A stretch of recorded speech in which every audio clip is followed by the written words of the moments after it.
Mes chers histoires, bien bonjour et bienvenue dans ce nouvel épisode. Juste avant de commencer, je tiens à passer un court message. Nous avons atteint la barre des 60 abonnés. Nous sommes de plus en plus près de la barre des 100. Donc je tiens à vous remercier énormément pour votre soutien avec tous les nouveaux qui arrivent sur la chaîne. Et je vous invite à partager, à liker au maximum pour faire grossir la chaîne ainsi que la communauté. Donc je vous laisse avec cet épisode. Bon visionnage.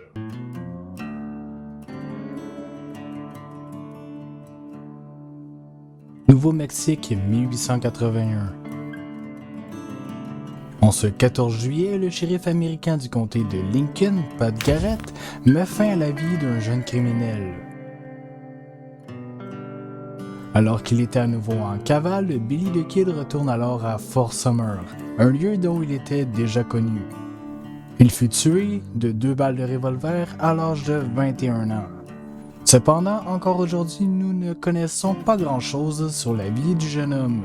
Mais ce qui est sûr, c'est que malgré la courte vie de Billy the Kid, la légende qui s'y rattache est encore loin d'avoir rendu l'âme. Dans cette émission, je vous propose donc de retracer la vie d'une des légendes de l'Ouest les plus mystérieuses, celle de Billy the Kid.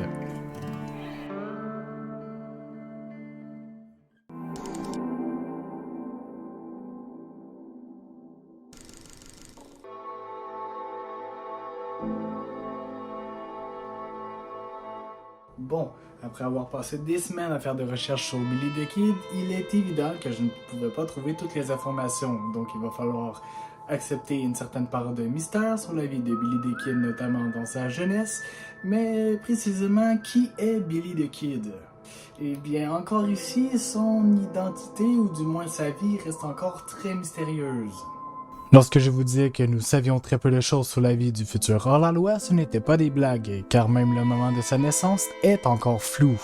Cependant, il se pourrait qu'il soit né entre le 23 et le 25 novembre 1859 dans la ville de New York, mais rien n'indique que c'était le cas.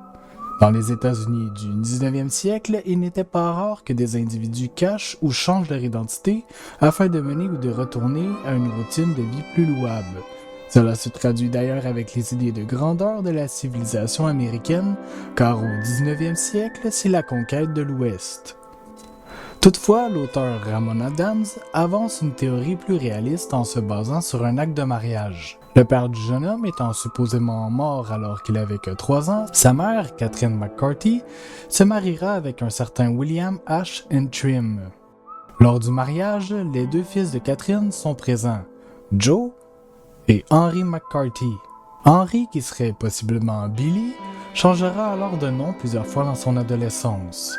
Très vite orphelin, il alternera entre Bonnet, McCarthy ou encore Trim pour dissimuler son identité.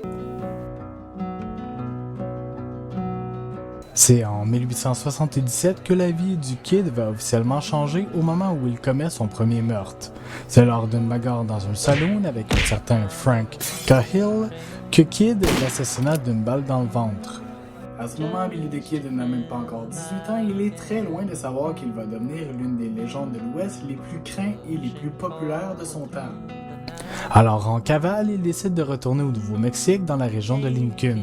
C'est à ce moment qu'il rejoint un gang surnommé The Boys, reconnu pour leur vol de chevaux. Il se fait d'ailleurs arrêter pour avoir volé un homme du nom de John Turnstall, entrepreneur anglais. Turnstall propose alors du travail à Billy the Kid et en échange, il propose d'effacer la plainte qu'il prévoyait faire. Donc le mec se fait voler son canasson, mais il propose du travail à celui qui l'a volé. J'imagine que ça se fait, hein? C'est une façon de... Oui, c'est d'ailleurs à ce moment que Billy the Kid va changer de nom pour William H. Bonnet.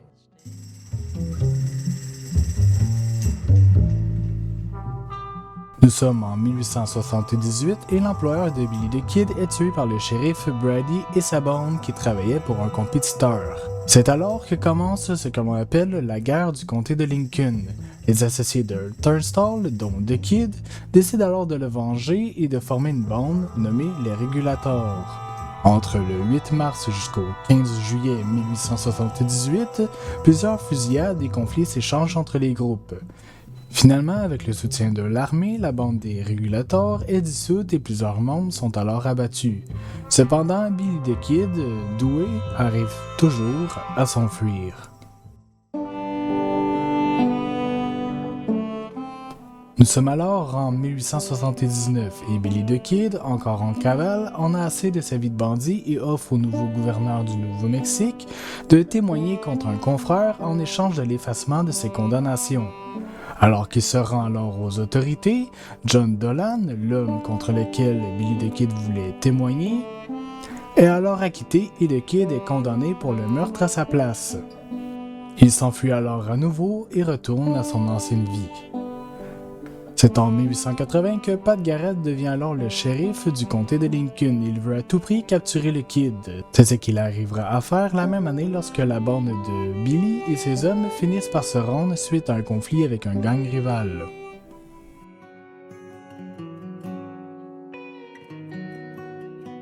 Dès le printemps 1881, notre cowboy des enfers est alors condamné à la pendaison pour le meurtre du shérif Brady. Mais il faut savoir ici que ce n'est pas Billy the Kid qui a tué le shérif. En effet, c'est un de ses compatriotes qui l'a assassiné et qui tente de lui faire porter le chapeau. Chose qui est très intéressante avec la vie de Billy the Kid, c'est qu'il se serait évadé de la prison de Lincoln. Selon certains dires, il aurait alors caché un revolver dans les toilettes avec un complice, bien entendu, et il s'en serait servi pour s'évader. Toujours au printemps 1881, Pat Garrett assassine alors Billy the Kid en le retrouvant à Fort Summer. Il le tue alors de 2 balles de revolver et réclame tous les mérites. Cependant, la réalité est tout autre. On n'est pas encore certain à savoir si Pat Garrett aurait vraiment assassiné Billy the Kid, puisque la seule source primaire dans cette histoire est le livre que lui-même a écrit. Donc, si Pat Garrett a écrit un propre livre relatant la mort de Billy the Kid et qui en serait l'auteur, cette source-là, elle est plus ou moins valable, elle est surtout très subjective. Donc, il y a encore beaucoup de mystères dans l'histoire de Billy the Kid, mais c'est pour cela justement qu'il est très fascinant. C'est tous mes abonnés, j'espère que vous avez apprécié cet épisode. N'hésitez pas à liker, à laisser un commentaire et bien sûr à vous abonner. N'hésitez pas à partager un maximum, c'est comme ça que la chaîne grossit de semaine en semaine. Et moi je vous dis à la prochaine pour un prochain épisode. Bye bye!